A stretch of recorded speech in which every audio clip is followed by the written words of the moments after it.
que ça marche ou pas, ils vont m'accueillir.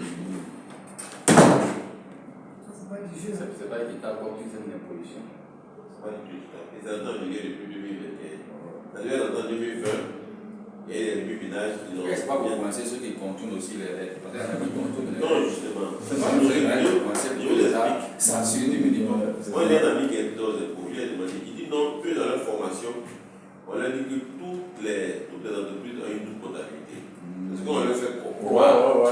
C'est vrai. Donc, eux, quand ils viennent faire des contrôles chez toi, ils se disent que tu n'as pas tout déclaré. Il y a forcément quelque chose que tu as mis de côté. Pour pallier à ça, ils nous disent que maintenant, à partir de maintenant, depuis 2020, que tous nos bilans soient certifiés par des experts comptables agréés. Là, l'État est sûr que l'expert comptable va venir manifester avec nous. Donc, ce qu'on déclare aujourd'hui est supposé être vrai sur le plan comptable. Ça veut dire que l'expert comptable va pas dans la magouille avec nous. Donc, vous dites que l'expert comptable a déclaré ce qu'il a déclaré, l'expert comptable déclare que tel entreprise n'a pas fait de bénéfice. Ça veut dire que c'est vrai. Tout maintenant vient le fait que vous dites que malgré le fait qu'il n'a pas fait de bénéfice, il n'a qu'à vous payer au moins 8 millions quand même.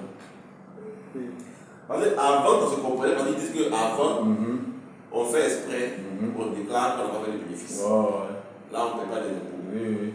Donc, à force de déclarer une entreprise, l'État te dit qu'une entreprise ne peut pas exister pendant 5 ans, et puis chaque année dans son bilan, elle dit qu'il va faire des bénéfices, puis tu existes. Ça veut dire que tu mens. Donc maintenant, il faudrait que les comptables certifient tes comptes. Là, on est sûr que c'est vrai. Il y en a qui ne veulent rien payer aussi. C'est pas possible. Non, puisque en cours d'année, chaque mois on fait des impôts.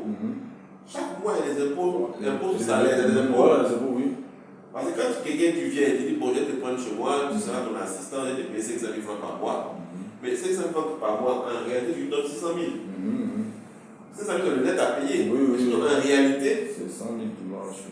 Toi, il y a un impôt sur salaire que tu vas prélever, on va laisser ça à l'État. Donc c'est comme toi, tu as payé 600 000, mais le gars il donne 600 000 dans sa poche, donc tu as déjà payé des impôts. Maintenant c'est sur le PIC, le bénéfice que tu as réalisé, que l'État te donne le pays, les 5% sur le bénéfice. Ça encore, si moi il y avait 100 millions de bénéfices, puis maintenant je paye 5 millions à l'État, il n'y a pas de problème. À la limite, c'est raisonnable. Mais quand je te déclare que je n'ai pas fait de bénéfice cette année, voici mes comptes que l'espèce comptable a certifié. Il a regardé mes achats, il a regardé mes charges. Peut-être qu'il y a eu un incendie, peut-être qu'il allait faire la peinture, il n'a pas fait de bénéfice cette année. Et puis toi, tu me dis quand même de payer 8 millions. C'est plus logique. Et c'est ce qui se passe aujourd'hui. Parce que malgré tout, il faut payer 8 millions minimum. Donc c'est comme si dans ton chiffre d'affaires de l'année qui arrive là, tu as déjà un. L'ancien système était bon, mais l'État vous a pigé parce qu'avec l'expert comptable, vous payez plus. Et puis on paye les faits comptables. Oui, c'est ce que j'ai dit là. C'est un marché du chiffre d'affaires que parce tu réalises. que moi, j'ai un ami qui était enseignant, il faisait la comptabilité de certaines entreprises, on l'appelle, paye ses impôts. Donc, c'est pour gâter le marché là. Ils ont donné ça aux experts comptables. Donc, même quand tu travailles avec le gars là, à la fin de l'année, il doit prendre son bilan pour aller donner un expert pour valider. Voilà. Oui. Tu as vu encore. C'est-à-dire que l'expert, en fonction de ton chiffre d'affaires, il te facture. Tu fais peut-être moins de 30 millions, moins de 500 millions, de 500 millions, par exemple. Oui. Donc, aujourd'hui, ils ont augmenté nos charges encore. Oui, c'est ce que j'ai dit. Et puis, malgré ça, ils ne croient pas. Puisqu'ils disent qu'ils nous donnent l'impôt plutôt forfaitaire parce qu'ils ne croient pas à ce qu'on leur déclare. C'est pour ça qu'il y a ce qu'on appelle l'impôt minimum forfaitaire. Même les pas de bénéfices au pays. Mais ce n'est pas logique. C'est comme un salarié. On donne ton salaire de 500 000. C'est ça, c'est ton noir, tu as fait de bouffer. On dit non, tu as fait de bouffer, il faut payer quand même l'impôt. Lui disait que l'impôt tue, mais il est venu, c'est plus d'impôt il fait. Lui, dans son il disait que l'impôt tue, l'impôt tue. Maintenant, toi-même, tu as trop d'impôts. Aujourd'hui, on est dans ce tel que la fiscalité dans les pharmacies. On avait un espèce comptable qui était là. On avait le président de la FIPM. Il dit que chaque année, l'État écrit aux entreprises, aux grandes entreprises, pour faire des recommandations. Vous voulez des impôts, qu'est-ce que vous préférez? Il dit, mais chaque année, on fait le même exercice, avec les mêmes remarques. L'État prend, souvent ils font des réunions à l'État, ils disent ce qu'ils veulent. L'État prend leurs travaux, et puis ce qui ressort n'a rien à voir avec ce qu'ils ont proposé. Mais comme l'État veut faire pire au niveau du FMI. Oui, oui. Ils disent que non, la décision qu'ils ont prise là, ils ont fait 10 réunions avec les chefs d'entreprise. Donc c'est une réunion qui est mal. Voilà. Là aujourd'hui, le comptable comptable dit que l'année fiscale 2024 est déjà basée au Conseil des ministres. Ça va passer chez les députés pour être voté. Ouais, non. Ouais, tu te dis que. Et lui, il a lu ça. Ça n'a rien à voir avec le projet de cette année. Ça n'a rien à voir avec ce qu'ils ont proposé. Vous tuez les entreprises. Ça tue les entreprises. Oui, ça tue. Aujourd'hui, si tu veux gagner l'argent, le secteur informel va payer tes bananes. Voilà, c'est ça. Sinon, quand tu constitues une entreprise telle quand même, c'est pas la peine. La CPC à chaud, tu te retrouves à zéro.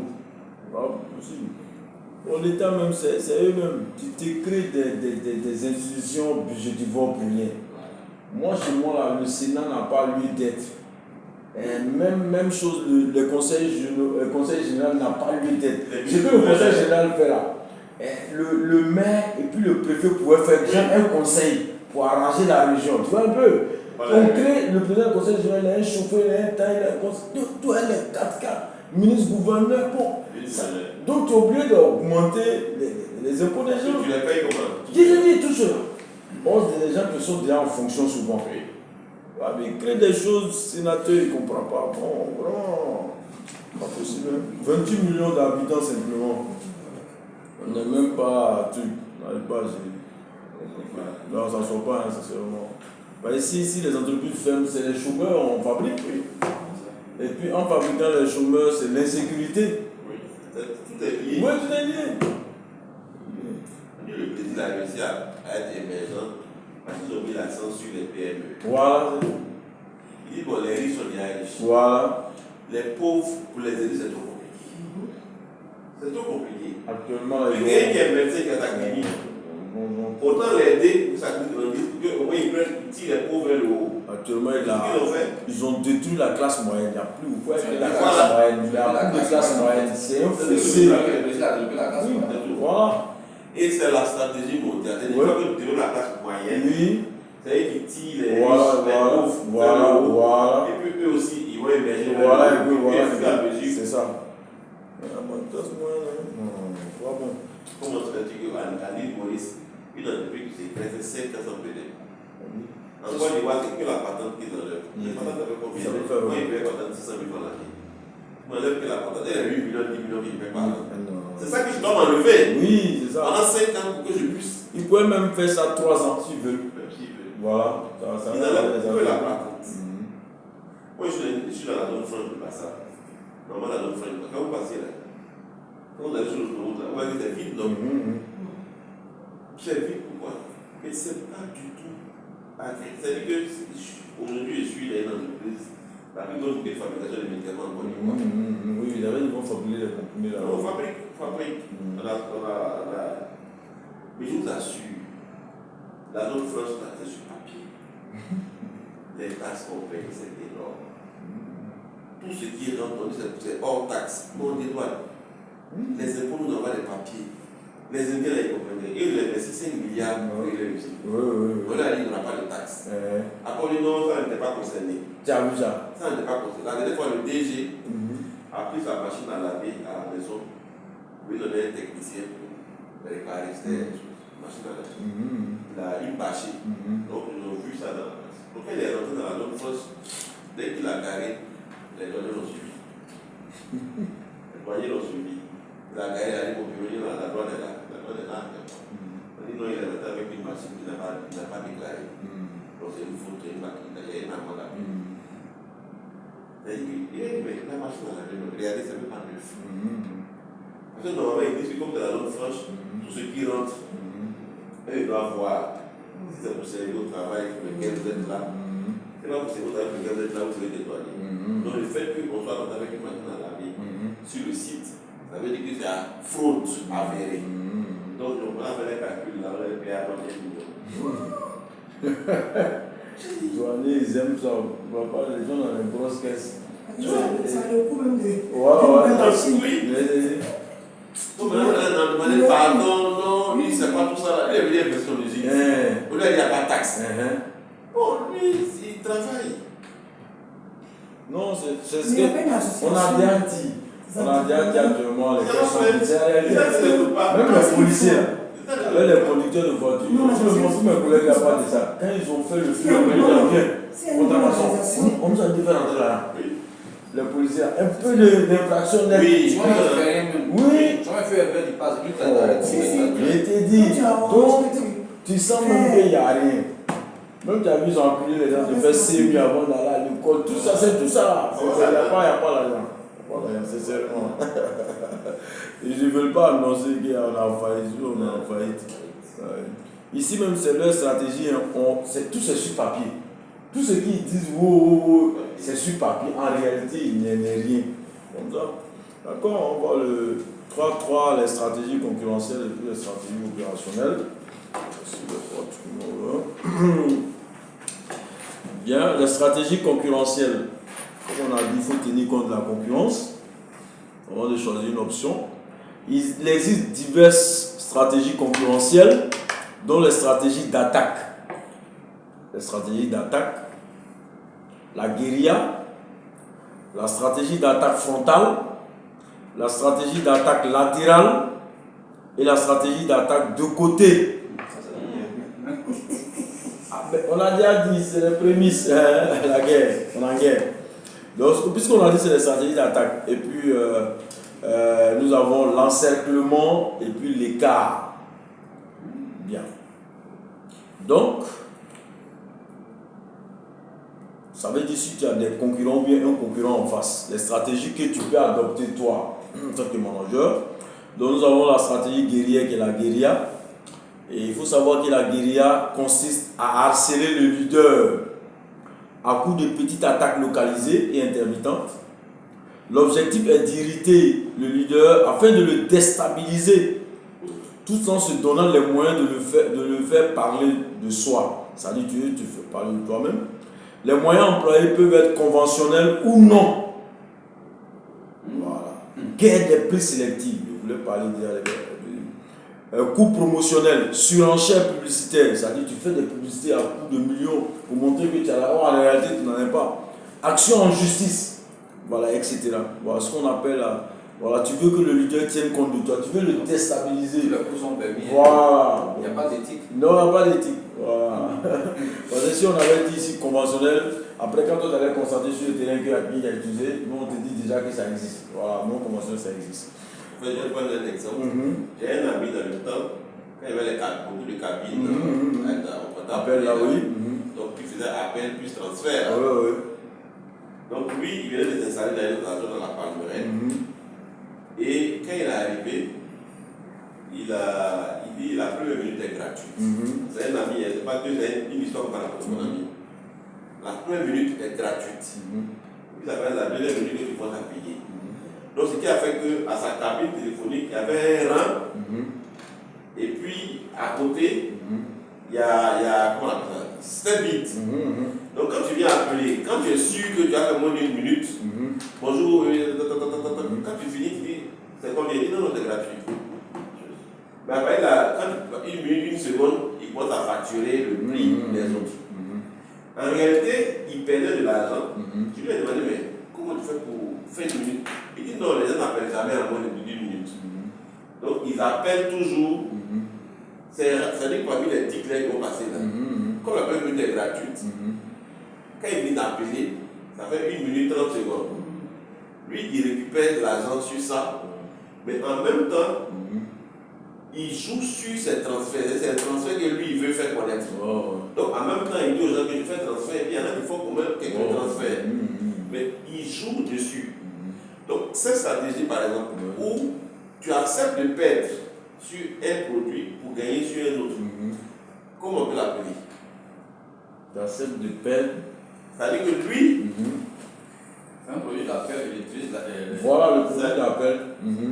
Si le produit phare, par exemple, que les gens aiment dans ta gamme, tu peux leur donner un prix où tu perds. Voilà, tout simplement. Mais c'est pour attirer la clientèle vers tes produits. À travers ce produit d'appel, par un prix d'appel, ça peut amener les clients à payer peut-être toutes les catégories de produits qui se trouvent chez toi.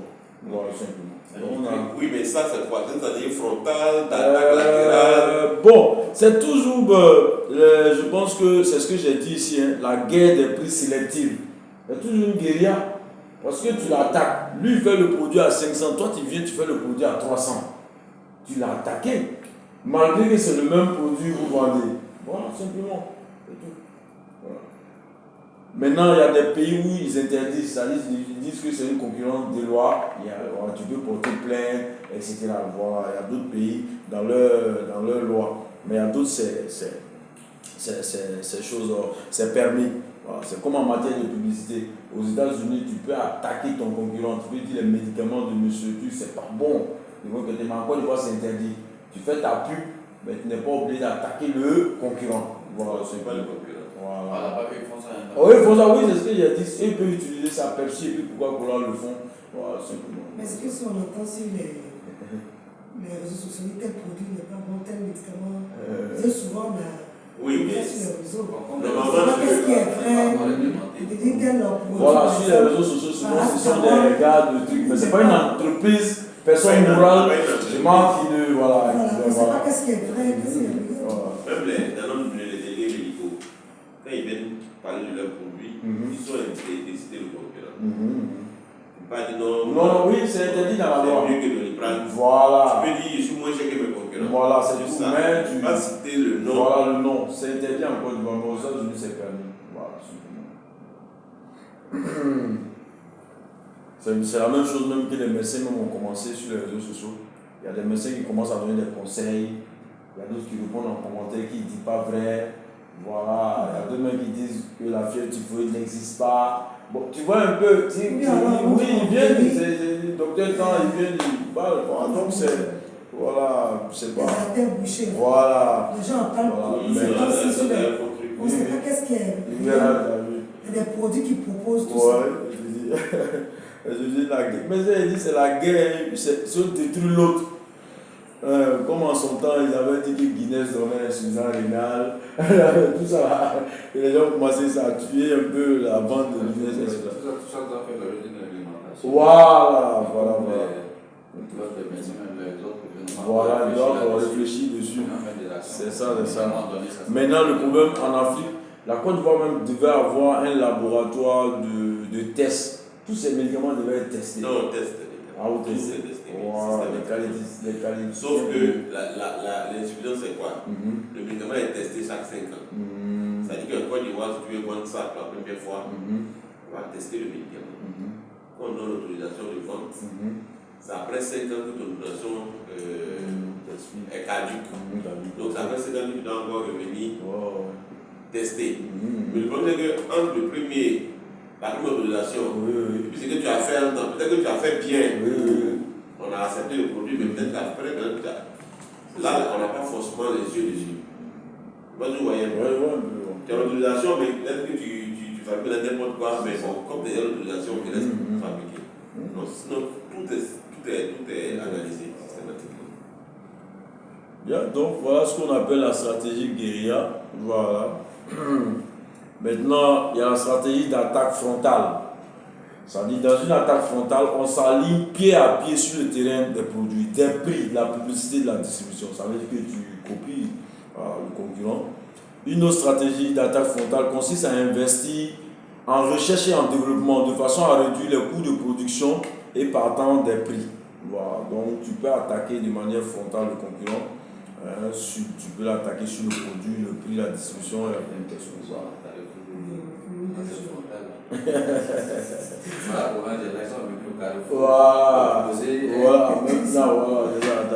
Pendant une semaine de la promotion d'un produit. Alors que Orange est là. Ok, la Orange est là. C'est la provocation. Oui, bon, tout est permis. Maintenant, nous avons la stratégie d'attaque de côté ou la stratégie d'attaque latérale. Elle consiste à faire mine d'attaquer de l'avant, mais regrouper, comme dans la stratégie militaire, mais regrouper ses forces à l'arrière ou sur le côté. Une attaque de côté se matérialise souvent dans une région ou dans un segment donné. L'approche géographique consiste à isoler les zones où le concurrent est plus faible et s'y engouffrer. L'autre offensive latérale plus courante consiste à isoler un segment peu ou mal couvert, voire en créant de nouveau. L'attaque de côté se justifie lorsque l'attaquant dispose de ressources inférieures à celles de l'adversaire. Ça veut dire que si toi tu viens attaquer le leader, tu sens que tu n'as pas trop de ressources, tu vas où le leader n'est pas bien, n'est-ce pas, représenté, et puis tu t'engouffres là-bas, tout simplement. Voilà. Donc nous avons aussi l'encerclement. Cette stratégie consiste à lancer plusieurs attaques simultanées contre le leader, afin de le forcer à se défendre sur plusieurs fronts à la fois. L'encerclement se justifie lorsque l'attaquant dispose des ressources supérieures à celles de l'adversaire. Voilà, simplement. Donc, c'est ce qu'ils ont utilisé contre le grossiste qui voulait s'installer. On lui a pas dit qu'il n'a pas agrément. On l'a attaqué où il y a le prêt là-bas. Voilà, parce qu'il il dit vous faites ça, je retire mes fonds, voilà, à celle de l'adversaire. Or, lui, il veut prendre prêt. Ça veut dire que lui, son compte n'est même pas encore fourni. Qu'il pense arriver à une décision rapide en multipliant plusieurs lignes. C'est ça. Voilà. Donc, on l'encercle, il doit encercler. Parce que c'est ce qui allait déclencher sa croissance. Voilà, ils l'ont encerclé. Voilà. Bien, l'écart. Cette stratégie consiste à éviter toute confrontation avec le leader en s'attaquant à des marchés non tenus par lui. S'il a bien, tu vas à l'intérieur. Voilà. Elle se présente sous plusieurs formes selon l'attaquant, diversifie ses produits, ses marchés, ses technologies. Voilà. Donc, je vais vous donner un exemple. Voilà des exemples. On dit Pepsi Cola a racheté Tropicana car a dominé sur le marché du cola. Elle se retrouvait avec 42% de part de marché de Tropicana. Une opportunité de contrer Coca-Cola, qui est la marque minute, voilà, qui détenait. Donc, souvent, tu es en concurrence avec une entreprise, mais tu ne peux pas l'attaquer. Voilà, tu vas payer une autre entreprise pour l'attaquer sur un autre côté. Voilà, simplement. Donc, c'est ce qu'ils ont donné ici. Il y a plusieurs que les entreprises utilisent déjà. En nota bene, nous avons aussi la stratégie de leader qui consiste à occuper une position dominante sur le marché, reconnue comme telle par les concurrents. Ça veut dire toi, ta stratégie, tu veux être le premier. Voilà, donc tu restes toujours leader. Voilà, c'est bon. Maintenant, ensuite, il y a la stratégie du challenger qui a pour but de faire la guerre au leader pour le détrôner de la première place. Donc chaque année, tu mets des actions pour pouvoir détrôner le leader. Maintenant, nous avons aussi la stratégie du suiveur, qui consiste simplement à s'aligner sur les décisions prises par l'entreprise du leader. Il est le plus grand, c'est qu'il fait, on le suit. Il donne un prix, on le suit. Voilà, on ne cherche pas par là. Donc le suiveur. Adopter. Le suiveur, il va modifier. Bon, s'il s'en sort malgré ça, il te suit. Il s'approche. Voilà, tout simplement. Voilà. C'est l'autre année aussi Il fait la même chose. Voilà. C'est le leader. Oui, c'est ça. Voilà, il me suit. Parce qu'il risque d'aller couper ou tu allais te financer. Donc, je te suis et gagne un peu, tu gagnes. Donc, tu es une leader. Donc, il y a certains qui sont comme ça. Voilà, simplement, ils ne veulent pas de problème avec quelqu'un. Parce que tu n'es pas encore bien assis financièrement. Maintenant, il y a la stratégie des spécialistes qui consiste à trouver une niche. Une niche, c'est un créneau qui n'est pas encore exploité par le leader, sur laquelle l'entreprise va développer un véritable savoir-faire. C'est la même chose quand Wave est venu en Côte d'Ivoire, ils se sont rendus compte que sur la communication, ils ont signé un contrat avec l'État, donc ils se sont installés, ils ont vu qu'au niveau du transfert d'argent, les gens ne sont pas trop là-bas, il y a les banques qui font. Donc ils se sont spécialisés en transfert d'argent et puis ils ont percé le marché ivoirien. Donc on a trouvé du savoir-faire et c'est ce qu'ils ont fait. Voilà, ils ont amélioré toutes les imperfections qu'on avait au niveau de Orange Money, où il y a les vols, les arnaqueurs, etc. Voilà, simplement. Et voilà, donc idéalement occupé par position leader. Or, c'est à cause de Orange Money que même Orange était devenu leader en Côte d'Ivoire. Donc, ils sont venus, ils se sont spécialisés en transfert de fonds, voilà, etc. Donc, voilà quelques stratégies au niveau de la stratégie concurrentielle. Bien, nous allons terminer par les stratégies opérationnelles. Les stratégies opérationnelles, c'est les 4 P. Voilà. C'est comme le marketing opérationnel. Voilà. Donc, d'abord, il y a les stratégies liées au produit. Il y a des différentes stratégies liées au produit lorsque vous allez concevoir votre plan marketing. D'abord, nous avons la stratégie d'innovation. Il faut savoir qu'elle consiste soit à concevoir un produit entièrement nouveau, ou soit à rajeunir, ou à améliorer, ou à créer une nouvelle version d'un produit qui existait déjà. Voilà, donc voilà ce qu'on appelle la stratégie d'innovation, qu'on peut utiliser au niveau du premier P, ça veut dire le produit. Voilà.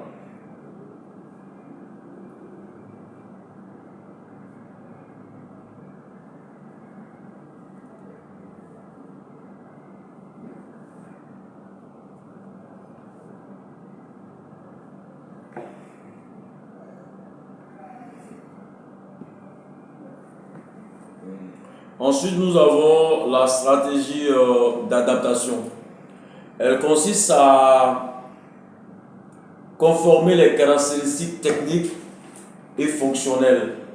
Voilà, composition, dimension, sécurité, les caractéristiques commerciales, marque, conditionnement, les caractéristiques esthétiques, forme, design, couleur, voilà, du produit aux normes. Voilà, on l'avait vu dans le grand P, la politique de produit, où j'avais parlé, voilà, qu'est-ce qu'on peut faire pour s'adapter, design, couleur, on doit changer au goût et au mode de consommation des consommateurs. Voilà. Donc si vous devez vous adapter, le produit est là, vous avez fait l'étude de marché, vous avez vu qu'ils évoquent des réticences, des doutes. Voilà, ils vont vous amener à changer de design, de couleur, de dimension, etc. Donc, quand vous appliquez cela, on parle de stratégie d'adaptation. Vous vous adaptez au goût de la clientèle. Bien, nous avons aussi la stratégie d'imitation, toujours dans les stratégies liées au produit, ou stratégie MeToo. Ça veut dire qu'elle consiste à copier, éventuellement en les améliorant, les innovations lancées par d'autres. Voilà, donc vous copiez pour les autres, vous imitez. Elle consiste à lancer un produit après le succès de celui d'un concurrent innovateur. Voilà, vous attendez le concurrent, le leader, quand il lance, c'est bon, vous faites la même chose. La rapidité d'entrée sur le marché est un facteur clé de succès. Dès que le concurrent a fait, ça commence à marcher, il faut en même temps faire pour toi. Voilà, donc il faut être rapide. Au même moment il a lancé, il ne faut pas trop tarder, il faut lancer. Sinon, si tu mets du temps, on risque de s'habituer, de mieux identifier pour le leader, on ne va plus payer pour toi. Voilà. Mais quand tu lances au même moment, rapidement que lui, il y a une confusion qui s'installe. Ensuite, nous avons les stratégies de gamme. Voilà. Il s'agit de la modernisation, de la consolidation, de la différenciation, d'élagage. Élagage, ça veut dire vous tailler pour obtenir le meilleur. La stratégie d'extension de la gamme vers le haut ou bien vers le bas, dans les deux sens. Bon, quand la gamme est longue, comme on l'a vu, la gamme elle est longue lorsqu'il y a plusieurs produits, elle est courte lorsqu'il y a moins de produits. Voilà, donc en fonction de l'environnement du marché, soit vous allez vous différencier des concurrents, soit vous allez tailler pour obtenir, pour retenir les meilleurs produits, soit vous allez agrandir la gamme, ça dépend de vous. Ensuite, nous avons la stratégie des marques que nous avons vue, j'en ai parlé dans ma vidéo opérationnelle. On distingue les stratégies des marques distributeurs, marques propres, marques d'enseigne, les stratégies des marques du fabricant, voilà, et puis les stratégies des marques producteurs et puis distributeurs. Voilà, donc marque caution, marque gamme, voilà, à vous de choisir. Voilà, donc tout cela doit faire partie du plan marketing. Bien, ensuite, on a les stratégies liées au produit et évidemment, on a les stratégies liées au prix. Donc ça c'est simple, on distingue les stratégies de prix de lancement. Lorsque vous voulez lancer un produit nouvellement, vous avez trois stratégies. La stratégie d'écrémage, j'en ai parlé la fois passée, la stratégie de prix de pénétration et puis la stratégie de prix d'alignement. Voilà. Écrémage, c'est mettre le prix du produit haut pour s'attirer une classe aisée, pour faire le maximum de produits. Et ceux même qui sont des classes moyennes ou bien petites classes, ils vont à un moment vouloir ressembler à la classe aisée. Ils vont au minimum payer le produit. Et c'est ce que iPhone utilise. iPhone a un prix très élevé, mais ce n'est pas seulement la classe aisée qui paye iPhone. Voilà, parce que ceux qui sont dans la classe, la petite classe, souvent, ils font l'effort et ça maximise leur profit. Voilà. Bien, ensuite, nous avons la stratégie de pénétration. Voilà, vous abaissez le prix pour pénétrer, pour avoir assez de clients. La stratégie d'alignement, tu t'alignes sur la concurrence. Voilà. Maintenant, au fur et à mesure, vous aurez à faire des stratégies de modification de prix, voilà, des stratégies de hausse de prix ou stratégies de baisse de prix. Voilà, ça dépendra de l'environnement du marché. Ensuite, nous avons les stratégies liées à la distribution. Voilà, c'est la même chose que nous avons vu. Il y a 3 stratégies auxquelles c'est ajouté l'autodistribution. Nous avons la stratégie, l'autodistribution, ça veut dire l'entreprise distribue elle-même ses produits. Nous avons la stratégie de distribution intensive, ça veut dire avoir le maximum de points de vente.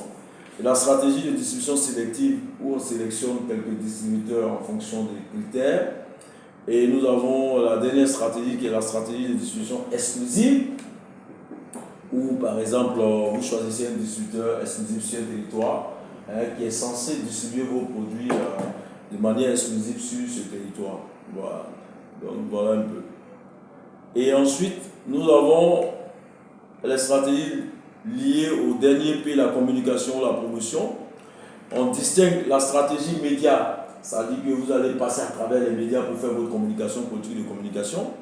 Alors, la stratégie hors média, soit vous allez utiliser le marketing direct, les relations publiques, le mécénat, le sponsoring, ou bien la stratégie de communication de masse. Voilà, vous allez passer partout en même temps, hors média et médias. Ou la stratégie de communication sélective, vous allez sélectionner voilà, votre passage dans quelques médias. Voilà. Bien. Donc, et enfin, je pense, nous avons les stratégies de marché. Au niveau des stratégies de marché, nous avons l'internationalisation. Voilà, on distingue la stratégie d'internationalisation,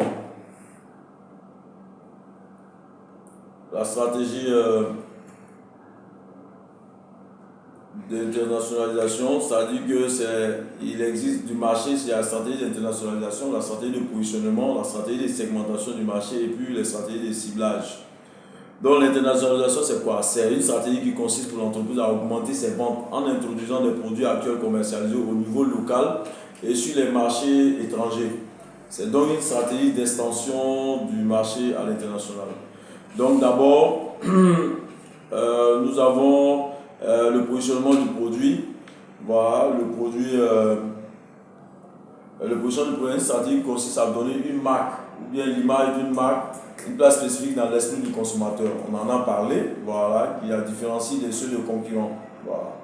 Maintenant, la segmentation du marché, c'est une stratégie qui consiste à découper le marché en sous-ensembles homogènes de consommateurs appelés segments de marché, en fonction des critères expliquant les différentes sortes de comportements des différents segments de marché. Voilà. Donc, quand vous segmentez, vous choisissez, vous vendez les produits sur les différents produits sur les marchés, ces différents segments, donc on appelle ça segmentation du marché.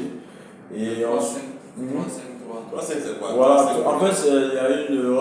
Voilà, 3, 5, on a fait 3, 5, 1, non? Ici c'est 3, 5, 2, l'autre c'est 3, 5, 3. Voilà. Donc, il y a un point de notation, c'est-à-dire ici ça fait 3.53. Voilà. C'est le premier 3 qui au niveau, voilà, et puis ici nous avons 3.3, c'est ça? Le 3.2 c'est quoi? 3, 5, 2, positionnement. Voilà, positionnement, voilà.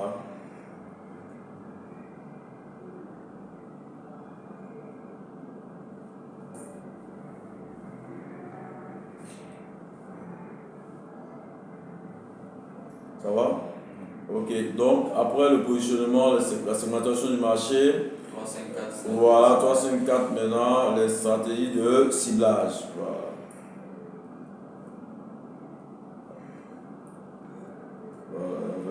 Voilà une notation ici.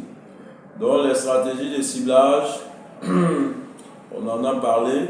Il y a la stratégie marketing concentrée, on en a parlé, voilà. Le choix, soit tu choisis un seul segment qui devient une cible ou bien plusieurs segments, ça dépend de toi.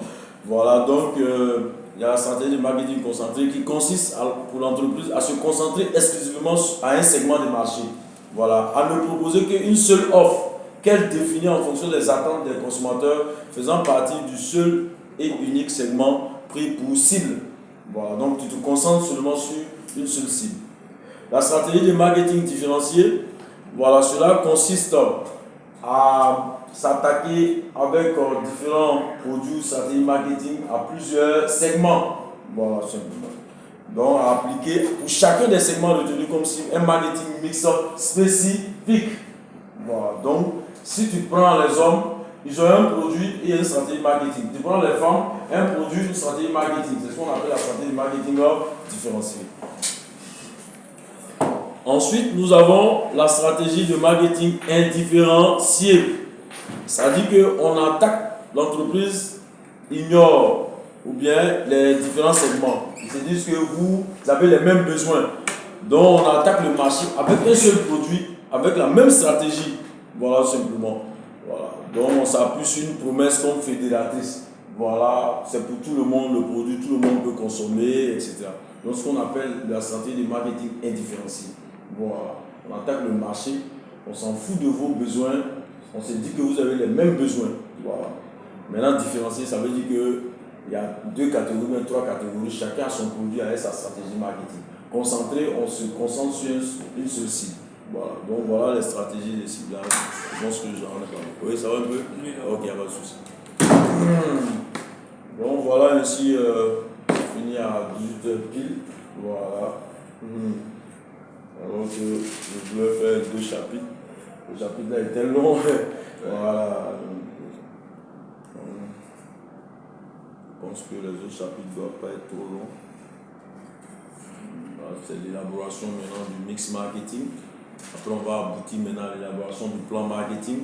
Et puis finir avec la mise en œuvre en même temps. Voilà. Ça t'avait dit par exemple que si, avec ce qu'on est en train de faire là, si on veut faire le lancement d'un produit, on doit être capable d'utiliser les éléments du cours pour lancer. Oui, on s'adosse sur les éléments du cours. J'ai une marque de chemise à lancer. Oui. Je prends la chemise que vous avez portée là. Je trouve le tailleur qui l'a fait. Je fais la même chose. Oui. Enfant, adulte, machin. Un peu peut-être à manche courte aussi, tout le temps. Et puis je mets un nom de marque. Voilà. Ça, c'est l'idée du projet. Oui. Je vais lancer sur Abidjan. Oui. Est-ce qu'à la fin de ce cours-là, je suis capable d'avoir tous les éléments de ciblage, segmentation, c'est-à-dire que passer en revue tout ça pour lancer? Évidemment. C'est l'objectif du cours. Oui, évidemment. Tu as tous les compétences dans le cours pour faire le lancement. Ça dit qu'avant même de lancer la chemise, il faut connaître d'abord la chemise est destinée à quel marché. Ce marché-là, il faut le segmenter. Voilà, comme tu l'as dit, enfant, ainsi de suite. Maintenant, si tu veux utiliser une stratégie de ciblage, par exemple, ce que tu as dit, tu as fait manche courte, manche longue, ça veut dire que tu auras ceux qui veulent manche longue, manche courte, ainsi de suite. Donc, ça sera la stratégie de marketing différencié. Voilà, tout simplement. Maintenant, si tu veux utiliser que la manche longue, pour les femmes comme pour les hommes, ça sera la stratégie de marketing indifférencié. Mais bien avant, il faudra étudier pour voir leurs préférences. Quelles sont leurs couleurs, les tissus qu'ils veulent, etc. Et c'est tout ce qu'on a dit dans le cours qu'il faut suivre. Voilà, c'est une démarche un peu, comme on le dit, scientifique. Voilà, tout simplement. Mais les marchés ne se ressemblent pas. Voilà, les marchés ne se ressemblent pas. Voilà pourquoi il faut les étudier. Voilà, tout simplement. C'est pas le marché A. Ça, ils ont accepté là-bas. C'est pas sûr qu'on accepte ça sur le marché B. Voilà. Et puis en 2000, ce que le marché acceptait, en 2020, le marché peut ne pas accepter. Donc voilà pourquoi il faut s'appuyer sur l'étude documentaire et faire une étude récente pour comparer les deux. Voilà, et puis essayer d'adopter vos stratégies et puis votre plan marketing. Voilà. Sinon, à partir de là, tu peux suivre le cours et puis effectivement lancer ton produit. Voilà. En fait, si je veux réaliser des choses, ça c'est l'aspect marketing. Comment je vais arriver à booster le produit, à l'écouler.